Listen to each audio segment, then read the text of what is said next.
10/6/2026 புதன்கிழமை இன்றைய தினம் வெளியான காலை முரசு பத்திரிகையின் செய்திகளை தொகுத்து வழங்கும் நான் என்.கே. கஜரூபன்.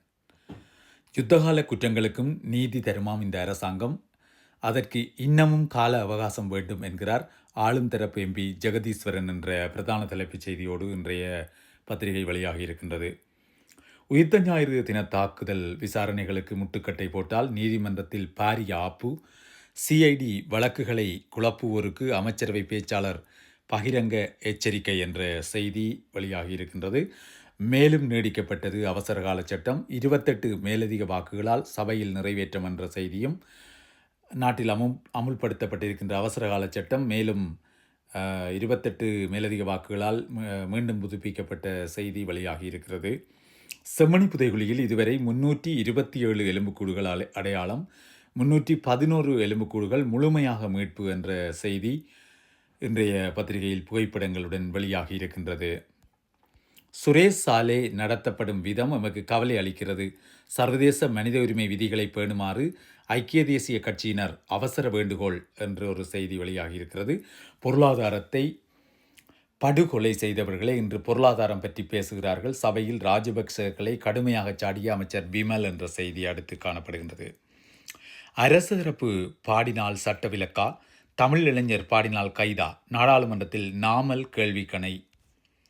பயங்கரவாத தடை சட்டம் விரைவில் முற்றாக நீக்கப்படும், அடக்குமுறை சட்டங்கள் மூலம் நாட்டை ஆள வேண்டிய அவசியம் அரசுக்கில்லை என்று அமைச்சர் அறிவிப்பு என்ற செய்தி அடுத்து காணப்படுகின்றது. அரசுக்குள் இருக்கும் கோமாளிகளாலேயே கடந்த கால ஆட்சிகள் அடியோடு கவிழ்ந்தன, நாடாளுமன்றத்தில் ரோஹித அபேகுணவர்த்தன சாடல் என்ற செய்தி அடுத்து காணப்படுகிறது. கிளிநொச்சியில் மின்சாரம் தாக்கி இளம் தொழிலாளி பரிதாபச்சாவு என்ற செய்தி அடுத்து காணப்படுகிறது. கிளிநொச்சி தர்மபுரம் போலீஸ் பிரிவுக்குட்பட்ட புன்னை நீராவி நாதன் குடியிருப்பு பகுதியில் அமைந்துள்ள தனியார் கடைச்சல் தொழிலகம் ஒன்றில் நேற்று காலை ஏற்பட்ட திடீர் மின்சார விபத்தில் சிக்கி இளம் தொழிலாளி ஒருவர் பரிதாபகரமாக உயிரிழந்தார் என்று சம்பவத்தில் கிளிநொச்சி நகர் பகுதியைச் சேர்ந்த சிவகுருநாதன் சாரங்கன் 23 வயது அந்த இளைஞரே உயிரிழந்ததாக புகைப்படத்துடன் செய்தி வெளியாகி இருக்கிறது.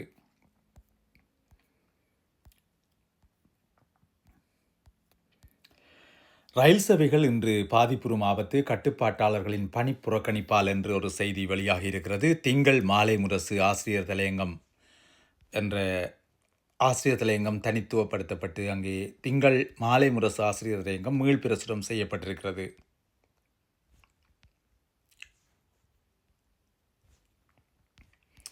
சங்கிலியமன்னனின் மந்திரிமனையினை பாதுகாக்க சகலரும் முன்வர வேண்டும், வடக்கு மாகாண அவைத்தலைவர் CVK சிவஞானம் அழைப்பு என்ற செய்தி அடுத்து காணப்படுகிறது.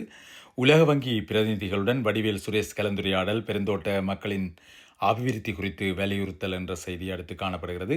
குற்றங்களுக்கு சரணாலயம் என்ற தலைப்பில் ஒரு ஆசிரியர் தலையங்கம் இன்று இடம்பெற்றிருக்கிறது.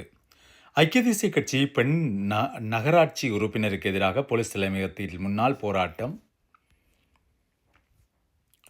கோட்டாவுக்கு வெளிநாட்டு பயணத்தடை வந்ததும் சாலை குறித்து சிலருக்கு கவலை பிறந்துவிட்டது, போட்டு தாக்குகின்றார் நீதியமைச்சர் ஹர்சன நாணயக்கார. இந்து மக்களின் ஆடி அமாவாசை தினத்தை பொது விடுமுறை தினமாக பிரகடனப்படுத்துக ரவிகரன் எம்பியின் கோரிக்கை அரசின் பரிசீலனையில். இந்திய கடற்படை கப்பல் ஷார்தா கொழும்பு வருகை என்ற செய்தி புகைப்படத்துடன் இடம்பெற்றிருக்கிறது. பாடினால் கைது, பேசினால் பயங்கரவாத சட்டம், விளையாட்டு போட்டி நடத்தினால் விசாரணை, இதுதான் நல்லிணக்கமா என்று அரசை கேட்கிறார் ஸ்ரீதரன் எம்பி என்ற செய்தி அடுத்து காணப்படுகின்றது. அந்த விரிவான செய்தியை தொடர்ந்து பாடகர் சங்கீத்தின் விடயம் தொடர்பாக நேற்றைய உயர்மட்ட கூட்டத்தில் முடிவு என்ற செய்தி வெளியாகி இருக்கிறது. ராப்பர் உள்ளே ரேப்பர் வெளியே, ராதாகிருஷ்ணன் எம்பி காட்டம் என்ற, அதாவது ராப் பாட்டு பாடுபவர் உள்ளே, ரேப் செய்த பிக்கு வெளியே என்று அந்த ராதாகிருஷ்ணன் அவர்கள் பேசிய பேச்சின் விரிவு அங்கே இடம்பெற்றிருக்கிறது. வவுனியா நெழுக்குளம் பகுதியில் நேற்று இடம்பெற்ற விபத்தில் இளைஞர் படுகாயம் என்ற செய்தியும் புகைப்படங்களுடன் வெளியாகி இருக்கிறது. விவசாயிகளுக்கு தட்டுப்பாடின்றி உரங்களை வழங்குவதற்கு திட்டம், ஜனாதிபதி அலுவலகத்தில் உயர்மட்ட ஆலோசனை. அது குறித்த புகைப்படங்களுடனான செய்தியை தொடர்ந்து நெதர்லாந்து நாட்டு தொல்லியல் அதிகாரிகள் குழு வடக்கின் பல இடங்களில் ஆய்வு நடவடிக்கையில் என்ற செய்தி புகைப்படங்களுடன் இடம்பெற்றிருக்கிறது. அது குறித்த ஒளிக்காட்சி ஒன்றும் இருக்கிறது, அதனை இப்பொழுது நாங்கள் பார்ப்போம்.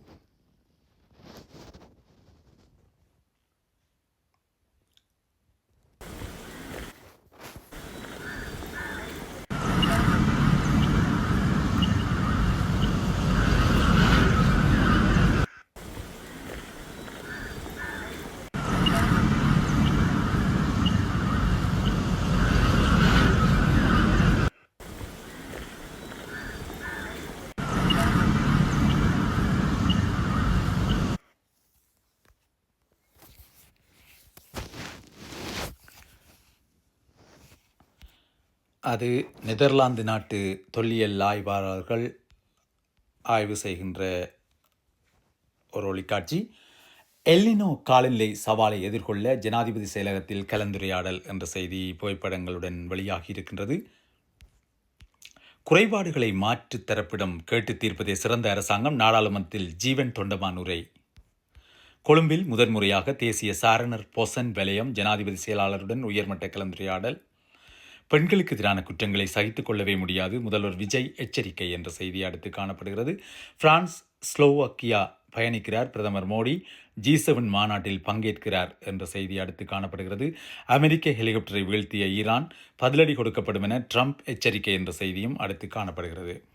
காங்கோவில் எபோலோ தொற்றால் பலியானோர் எண்ணிக்கை 101 அதிகரிப்பு என்ற செய்தியும் புகைப்படங்களுடன் வெளியாகி இருக்கின்றது.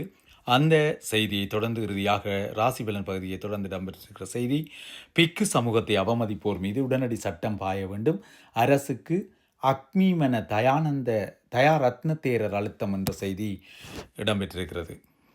அந்த செய்தியோடு இன்றைய பத்திரிகை செய்திகள் நிறைவுக்கு வருகின்றன. இறுதியாக அந்த மீண்டும் போடப்பட்ட ஆசிரியர் தலையங்கத்தை நாங்கள் பார்த்து எங்களுடைய பத்திரிகை கண்ணோட்டத்தை முடிவுக்கு கொண்டு வருவோம். திங்கள் மாலை முரசு ஆசிரியர் தலையங்கம் மீள பிரசுரிக்கப்பட்டிருக்கிறது. அதனை நாங்கள் பார்ப்போம். நேற்று முன்தினம் திங்கட்கிழமை மாலை முரசு இதழின் ஆசிரியர் தலையங்க கருத்தையொட்டி ஆளும் தேசிய மக்கள் சக்தியின் வன்னி மாவட்ட நாடாளுமன்ற உறுப்பினர் ஜெகதீஸ்வரன் தமது பக்கத்தை தெளிவுபடுத்தி அறிக்கை ஒன்றை அனுப்பி வைத்திருக்கின்றார். ஆம், அது அவரால் அனுப்பப்பட்ட அறிக்கை. அது குறித்து தான் அது ஒரு வித்தியாசமான வண்ணத்தில் வெளியிடப்பட்டிருக்கிறது.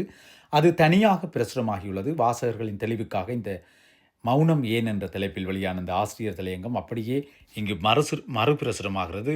அது வருமாறு: ஈஸ்டர் குண்டு தாக்குதல் விசாரணை இறுதிக்கட்டத்தை அடைந்துள்ளது. இந்நிலையில் ராஜபக்ஷ குடும்பம் என்ன செய்வது என்று பீதியடைந்த நிலையில் தடுமாறுகின்றது.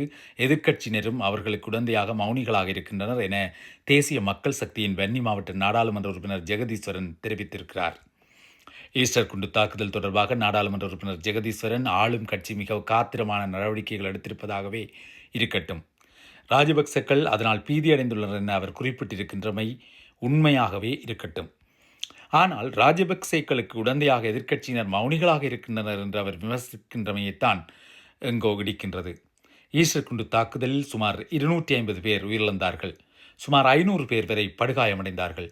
அது மோசமான தாக்குதல் தான், கொடூரமான நடவடிக்கை தான், எல்லோரும் ஒன்று சேர்ந்து கண்டிக்க வேண்டிய பயங்கரவாதம் தான், அதில் கருத்து வேறுபாடில்லை. ஆனால் அதே போல பல மடங்கு பேரழிவுகளையும் துன்ப துயரங்களையும் கொடூரங்களையும் ஜெகதீஸ்வரனையும் உள்ளடக்கிய தமிழினத்துக்கு இழைத்தது 2009 ஆண்டில் முடிவிட்ட கொடூர இன யுத்தம். அப்போது அப்பாவி தமிழ் மக்களுக்கு எதிராக யுத்த குற்றங்கள், மனித குலத்துக்கு எதிரான கொடூரங்கள், மனித உரிமை மீறல்கள் மோசமாக இழைக்கப்பட்டன என்று ஐநா மனித உரிமைகள் கவுன்சிலே தீர்மானங்கள் மேல் தீர்மானங்களை போட்டு வெளிப்படுத்தி அம்பலப்படுத்தியுள்ளது. இந்த விடயத்தில் தமிழர்களுக்கு நீதியை நிலைநாட்டும் விதத்திலும் பொறுப்புக்கூறலை நடைமுறைப்படுத்தும் வகையிலும் சர்வதேச நியமங்களுக்கு அமைவாக சட்ட விசாரணைகளை நடத்துவதற்கு ஜெகதீஸ்வரனையும் உள்ளடக்கிய தற்போதைய தேசிய மக்கள் சக்தி அரசு உட்பட்ட தெற்கில் தொடர்ந்து அதிகாரத்துக்கு வரும் பௌத்த சிங்கள அரசுகள் தொடர்ந்து மறுத்து வருகின்றன. அந்த பேரழிவுகள் தொடர்பாக மிக மோசமாக பாதிக்கப்பட்ட தமது தமிழ் இனத்துக்கு நீதி நியாயம் செய்ய மறுக்கும் தமது பேரிதவாத அரசு குறித்து நாடாளுமன்ற உறுப்பினர் ஜெகதீஸ்வரனும் தொடர்ந்து மௌனம் காத்து வருகிறார். ஈஸ்டர் ஞாயிறு குண்டு தாக்குதல் விசாரணை தொடர்பில் அவரது அரசு அசகாய சாதனைகளை நிலைநாட்டி இருப்பதாக குறிப்பிட்டு அது தொடர்பில் எதிர்க்கட்சிகள் மௌனமாக இருக்கின்றமையை கிண்டலடிக்கும் ஜெகதீஸ்வரன் எம்பி தமிழ் மக்களுக்கு எதிராக இழைக்கப்படும் இன கொடூரங்கள் குறித்து நியாயம் செய்ய மறுக்கும் தம்முடைய அரசு குறித்து தாம் மௌனம் சாதித்து வருகின்றமையை மறந்துவிட்டமை ஏனோ? இந்த விடயத்தில் பேராயர் கர்தினால் மெல்கம் ரஞ்சித்துக்கு இருப்பது போன்ற ஒரு பக்க விடயங்களை மாத்திரமே தம் கண்களுக்கு தெரியும் பிணி அவரையும் பிணித்திருக்கிறது என்பதை மறந்துவிடாமல் அவர் விமர்சனங்களை முன்வைப்பது நல்லது. தமது இனத்துக்கு இழைக்கப்பட்ட கொடூரத்துக்கு நீதி செய்யவே மறுக்கும் ஒரு தரப்புடன் தோளில் கைபோட்டு கொண்டுதான் அரசியல் செய்கிறார் என்பதை அவர் மறக்காமல் இருப்பது முக்கியம் என்று அந்த ஆசிரியர் தலையங்கம் மீள்பிரசுரமாகி இருக்கின்றது. அந்த செய்தியோடு இன்றைய பத்திரிகை செய்திகள் நிறைவுக்கு வருகின்றன. மீண்டும் ஒரு பத்திரிகை செய்திகளோடு உங்களை சந்திக்கும் வரை அன்பு வணக்கம் கூறி விடைபெறும் நான் NK கஜரூபன். வணக்கம் நேயர்களே.